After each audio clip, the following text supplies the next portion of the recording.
மாண்புமிகு மறைந்த தலைவர் கலைஞர் அவர்களுடைய முதல்வனும் இன்றைய முதல்வர் அவருடைய சகோதரருமான முத்து அவர்களுடைய மரண செய்தி கேட்டு துயரித்தோம்.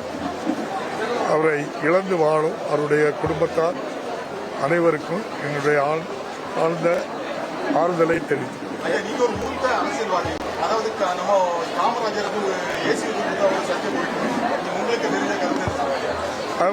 முடிச்சாச்சு வேற கதை.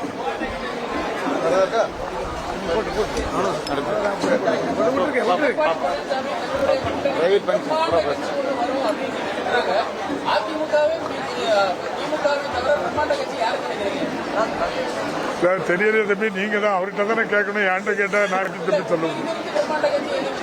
எனக்கு தெரிஞ்சு சசிகலா அம்மா, டிடிவி தினகரன், ஓபிஎஸ் ஐயா 3 பேரையும் கூப்பிடுவாங்கன்னு நினைக்கிறேன். நன்றி, வணக்கம். ஏன் தம்பி, அப்ப உங்களுக்கு கண்ணுக்கு சின்னதா தெரியுதா உங்களுக்கு? ஏங்க சசிகலா அம்மா தானேங்க அவங்கள முதல்வராக்குனது. நன்றி. பிளே ஸ்டோர் மற்றும் ஆப் ஸ்டோரில் இருந்து பாலிமர் செயலியை QR கோடு மூலம் பதிவிறக்கம் செய்யுங்கள். செய்திகளை உடனுக்குடன் பெறுங்கள்.